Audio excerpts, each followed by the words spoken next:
Salve galera, tudo certo com vocês? Meu nome é Vitor, seja bem-vindo para mais um vídeo aqui no canal Vitoredo e uma troca na comissão técnica de São Paulo. Sai Zubeldia, aleluia, e entra Crespo no lugar anunciado oficialmente ontem. Chega mais e bora ver o que ocorreu durante todo esse processo de demissão e contratação de Crespo. Bom, depois de muito tempo da torcida pedindo, da torcida cobrando dos jogadores de São Paulo jogando a bunda a competição do Brasileirão, finalmente a diretoria demitiu o Zubeldia. Na verdade, não demitiu.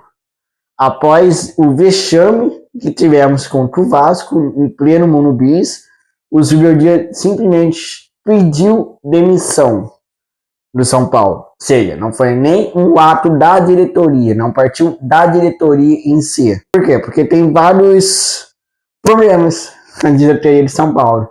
Dentre um deles, o principal, digamos assim, problema que a diretoria não demitiu até aquele momento, o Zubeldia, até essa semana, foi por causa de grana. Sim, São Paulo está endividado. São Paulo está numa crise financeira. E por causa disso, a diretoria não tomou a atitude correta de estar demitindo o Zubeldia. Porque aí, senão, ele teria que pagar a multa contratual, a rescisão, bem, todos os direitos que o Zubeldia teria e a comissão técnica dele também. Cara, mas só que demorou, né? Demorou e muito, porque claramente dá para perceber que o Zubeldia não poderia tirar mais nada do São Paulo. E literalmente, durante esses 85 jogos que o Zubeldia comandou o São Paulo, né? E se teve 6 jogos que realmente São Paulo jogou pra valer, é muito. Se teve ali 6, 7 jogos que São Paulo demonstrou força, demonstrou o que é o São Paulo de verdade e a sua tradição, eu acho que foi pouco. Eu acho que foi muito, quer dizer, melhor dizendo. Foi muito. Fora esses aí, no máximo 7 jogos, o que houve? Houve um time que não conseguia dominar um jogo. Houve um time que, teoricamente, jogava bem a primeira etapa, mas depois morria na segunda etapa, sofrendo uma pressão absurda, tanto dentro quanto fora de casa. E um time que não tinha sequer um mínimo conceito técnico, que a única jogada que mais parecia ser treinada era o chuveirinho, era bola na área e seja que Deus quiser. Embora essa jogada tenha resultado às vezes, mas não é sempre. Os adversários começam a entender que São Paulo só tem essa jogada. Tanto que nos últimos jogos foi o que aconteceu. Os adversários bloqueando os cruzamentos, ou os laterais, pontas, isolando a bola no cruzamento, não conseguindo pelo menos jogar na grande área a bola, como nesse último jogo sério que mandou pra lua a bola, sendo jogador europeu, que jogou a vida inteira na Europa, conseguiu fazer essa beleza, né? E a gente viu que não tinha uma jogada ensaiada, não tinha um 2. E parece que quando tinha, era dos próprios jogadores de fato. O mínimo de cruzamento que tinha para que eles pudessem fazer isso. Então, é assertivo essa demissão. É assertivo nesse período principalmente, onde São Paulo vai ficar aí um mês, até mesmo entre outros clubes, sem jogar. E sem jogar por causa da diretoria. Né? Que eu acho que o São Paulo poderia estar muito bem, pelo menos no lugar de Botafogo ou no lugar do Fluminense ali nesse Mundial. Dava claramente para o São Paulo estar competindo nesse Mundial atualmente. Mas, né, com a diretoria devendo 1 bilhão, com contratações de jogadores que não são lá aquelas coisas, ou que são jogadores medianos, ou até mesmo jogadores que não renderam nada e já foram embora, ou estão ganhando dinheiro até hoje no São Paulo, tanto dentro do clube quanto fora, pelas dívidas que o São Paulo faz com os jogadores. E o São Paulo está atualmente nesse estágio, com 12 pontos em 12 jogos do Brasileirão. Ou seja, é literalmente um empate por jogo. São 12 pontos, dando um ponto à frente da zona de rebaixamento. Está flertando com perigo de novo. Como aconteceu em 2021 também. Que, ok, não foi tão flerte assim, mas teve um flerte. Que, se eu não me engano, o São Paulo conseguiu ganhar só na 11ª rodada. E nesse ano conseguiu ganhar na 12ª rodada só. Não, viajei. Agora eu não me lembro exatamente quando que o São Paulo conseguiu a primeira vitória. Mas assim, eu acho que fora isso, deveria estar. Não tinha mais espaço para o deveria estar. E aí um dado ali, que a gente pode falar até de forma cômica, mas só que é trágica. Ao todo, a comissão técnica do Zubeldia inteira teve 85 jogos. O Zubeldia conseguiu com a proeza de ficar fora em 10 jogos. Não conseguiu treinar São Paulo em 10 jogos. Se não for mais ainda. Porque por conta de reclamação, por conta da euforia dele, que muitas vezes era exagerada, certo? Isso, cara, não é criticar a euforia, não é criticar, tipo, o Zubeldia estava tentando deixar a camisa do São Paulo, estava tentando jogar os jogadores lá pra cima, tipo, né? Não é isso, porque a reclamação, o xingamento dentro do futebol é algo normal. É algo normal, tipo, um técnico reclamar com o juiz, é normal. Tanto no Brasil, quanto nos Estados Unidos, na Europa, na África, na Ásia, enfim, tipo, em todos os continentes a gente vai ver reclamação, certo? Mas só que por incrível que pareça, hoje em dia, mesmo entendendo que aqui a gente já começava a ter um certo olhar mais rígido para reclamações mais extravagantes, o Zubeldia não parava.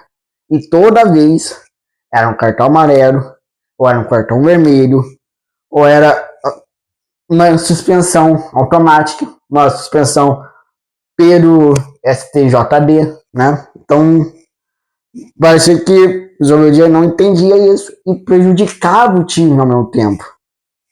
Porque uma coisa é sair um gol, aí o Zubeldia meteu uma de louco, sair correndo, dar a volta olímpica no mundo bis, a euforia.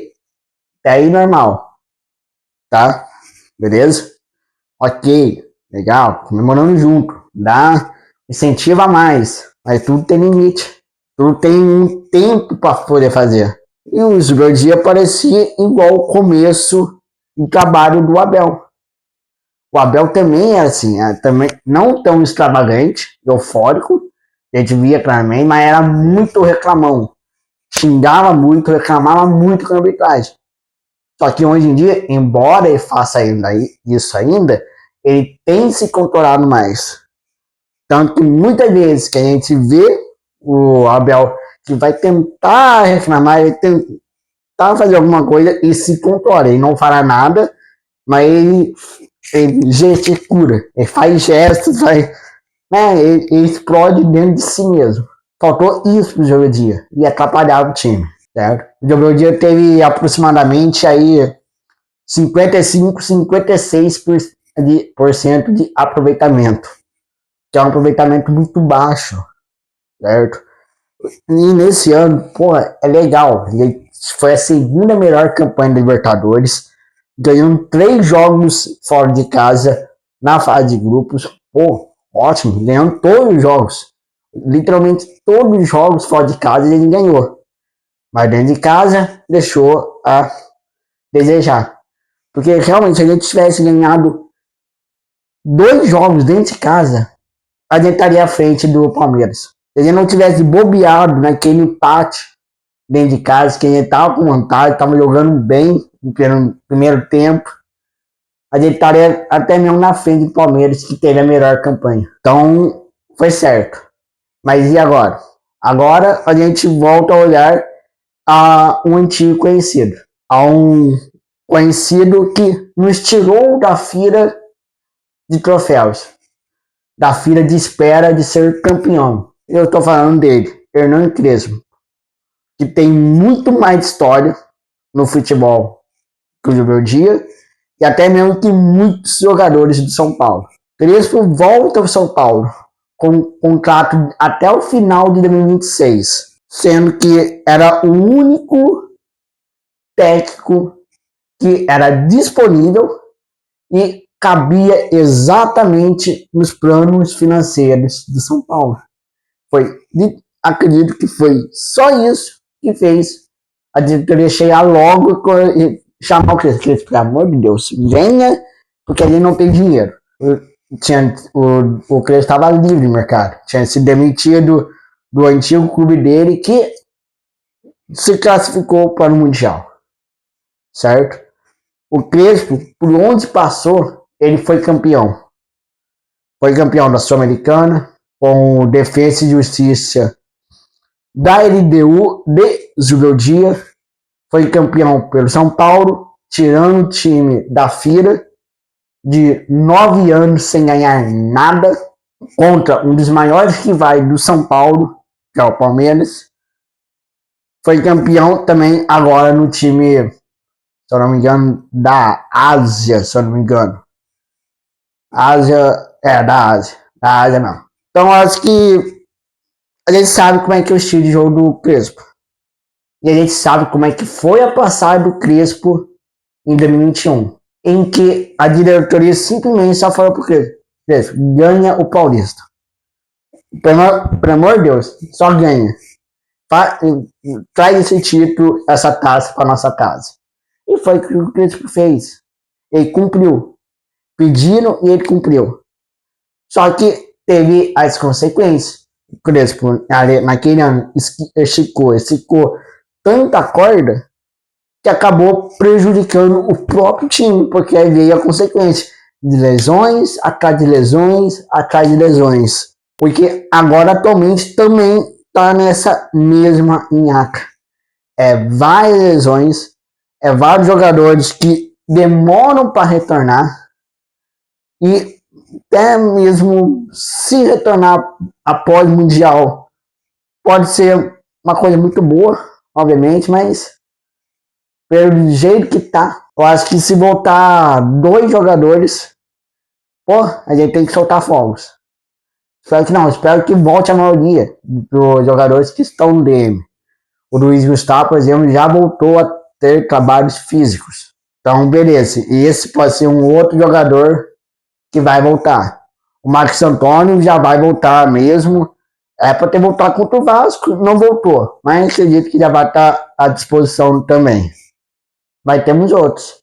E querendo ou não, independente da idade, independente se vai lançar no meio do jogo ou não, a gente tem 2 jogadores que, em tese, vão ser os pilares do time. Que é o Lucas e o Oscar. Aí a gente só espera que quando o Oscar voltar, o Crespo não tenha, melhor dizendo, a mesma teimosia do Zubeldia, que é escalar o Luciano como meia, que não presta. Não adianta. Não funciona. O time trava. O Luciano é bom próximo à grande área. Só que a gente percebeu isso nos últimos jogos. Em que o Luciano jogou mais próximo à grande área e olha só, voltou a fazer gol. Voltou a ser mais decisivo para o São Paulo. Então só esperar que quando o Oscar voltar, coloque o Oscar na posição dele, por meio. E não só no meio, mas deixar ele livre para circular. Para criar jogadas com o Lucas Ferreira, com o Lucas, com o Ferreirinha, com o Rian Francisco, ou o André Silva, com o próprio Luciano, enfim. Ter essa circulação livre para o Oscar, tanto o Oscar quanto o Lucas. Esses dois jogadores têm que ter essa posição livre. Mesmo ali, tipo, ter uma posição estática, o Oscar vai jogar com meia, o Lucas vai jogar com meia esquerda, mas essa flexibilidade que atrapalha a marcação adversária. Principalmente dois jogadores que têm quilates tão altos. Que se, forçar um pouquinho mais, cobrar um pouquinho mais, vai deslanchar. E vai ajudar muito São Paulo. Então, nesse atual momento, o Crespo chega para salvar o São Paulo do rebaixamento. Por mais que tenha aí 12 jogos, o Crespo vem para salvar o São Paulo do rebaixamento. Porque o São Paulo tem 12 pontos apenas. Comparado ao Flamengo, ao Palmeiras, que tem mais de 30 pontos, eu acho que é algo a se pensar, O que a gente tá fazendo de errado. Mas é isso. Hoje foi anunciado oficialmente, ou ontem, melhor dizendo, ontem foi anunciado oficialmente a volta de Hernan Crespo. E com ele, a frase que marcou o título do São Paulo. Onde as pernas chegam, o coração chega também. E a gente só torce agora. Como torcedores, a gente só deseja que o Crespo faça um bom trabalho. E o Crespo vem sabendo que São Paulo está nessa draga. O Crespo vem sabendo que o São Paulo não tem dinheiro para contratar, não tem estrutura ali para ter ali novos jogadores, embora tá movimentada a janela de transferência dele, mas só que novamente, com jogadores que estão em tese livres mercados ou baratos. Porém, são jogadores que a gente olha, esse vai ser camisa 9 do time. Nossa, esse vai fazer a diferença. Nossa, que contratação certeira. A gente não chega, bate o olho e pensa isso. Pode acontecer, obviamente. Pode, realmente, uma dessas contratações ter um efeito muito positivo. Certo? Como, por exemplo, foi o Luciano, no ano que ele chegou. O Luciano chegou errando o nome do time. Tá no Fluminense, ao invés de São Paulo. Parabéns. Mas só que depois deu a volta por cima. Começou a ser identificado com a torcida e começou a ser decisivo em vários jogos. E jogar com raça também em vários jogos. Beleza?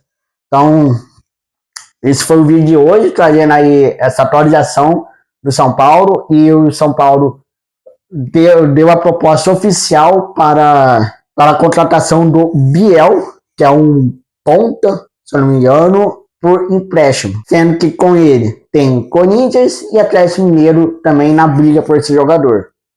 E aí, querendo ou não também, são 3 times que financeiramente não estão tão bem. Então podemos dizer que está páreo. Ou seja, a melhor oferta é que vai levar. Seja por empréstimo ou por empréstimo diante de outras coisas. São Paulo, se não me engano, tem empréstimo, mas também tem uma cláusula de compra e venda do jogador. Beleza? E o Dineno, se eu não me engano, já tá aí, já estreou. E vamos ver se ele apruma também. Então é isso. Valeu, se inscreva no canal, deixa aquele like maroto. E até o próximo vídeo. E vamos São Paulo e vamos Crespo.